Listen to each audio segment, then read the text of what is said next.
You were a conscientious objector. I was, yes, during Vietnam. What was that process like? I mean, you would have seen firsthand the complexity of humanity right there. I did. Actually, it was surprisingly easy for me. Oddly enough, I know a lot of guys who tried to get CO status during Vietnam and who were refused it. You know, you probably know some of them because many of them became Canadians. Yes, they are. We welcome them. When they were turned down, yes.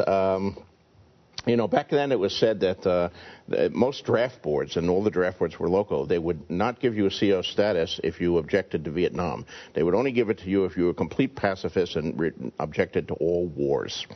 And I was not a complete pacifist. You know, the big question they would always ask you is, would you have fought in World War II against the Nazis? Well, yes, I would have fought in World War II against the Nazis, but the Viet Cong were not the Nazis, and I didn't think America had any business in Vietnam, and so forth. So I was objecting to that particular war, and everyone told me, well, you'll never get the CO status.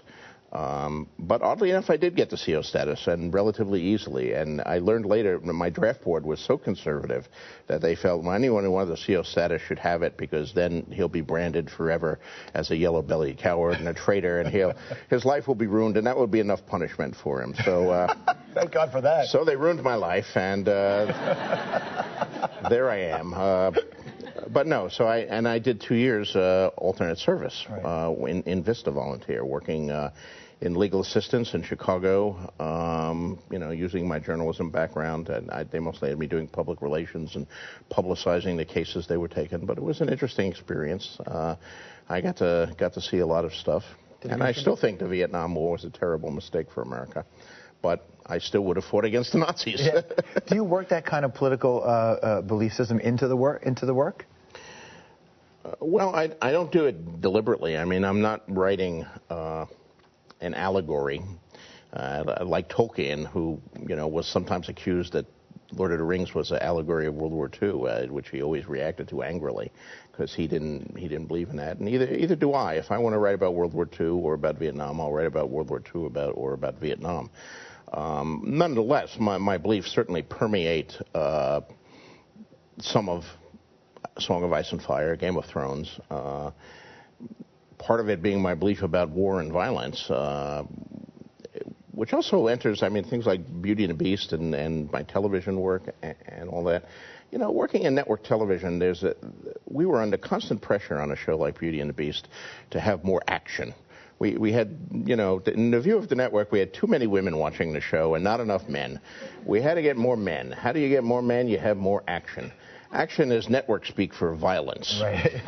But bloodless violence. You know, we weren't allowed. Vincent was actually going out and ripping people apart with his claws. He was disemboweling these people and slashing their throats open, but we weren't allowed to show a drop of blood. Right.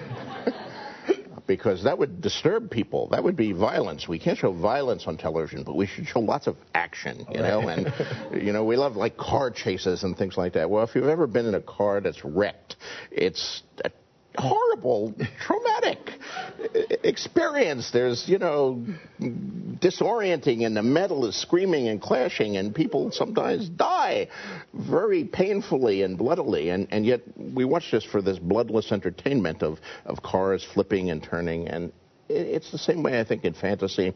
War is so central to fantasy, so much of high fantasy, and yet it's these bloodless wars where the heroes are killing unending armies of orcs, and the heroes themselves are not themselves ever being killed. You kill everybody all the time, man. You fall in love with a character and they're dead. It's true. I mean, I'm guilty of killing people, but you know, I think if you're going to write about war and violence, then show the cost, show how ugly it is, show both sides of it. There's also, I mean, and on the other side, which sometimes gets me in trouble from the other side of the political spectrum, is the glory of war, which those of us who are opposed to war and would rather not have war, tend to forget about or try to pretend it doesn't exist.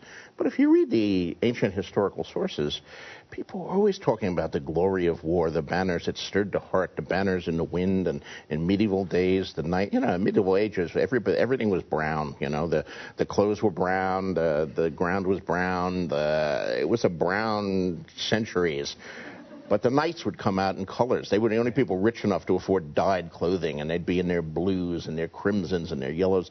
They must have seemed glorious to the peasants who were coming in their metal suits and going into combat. But then after the battle was finished, there would be like severed limbs everywhere and pools of blood. You read descriptions of the Hastings battlefield after the Battle of Hastings were fought, and yeah, there literally were like streams of blood and giant pools of blood. There's a lot of blood in a human being, and when you're fighting with these sharp swords and hacking off limbs and hacking people in the middle of the head, it's not a bloodless exercise. It's going to come out. And yeah, it's going to come out. And I think if you're going to write about that period, then you should reflect honestly what it's about and capture both sides of that. Whatever emotional stirring we feel when we see the banner proudly flying in the wind and we hear the bugles charge and the drums are beating and the armies surge forward, but also the aftermath.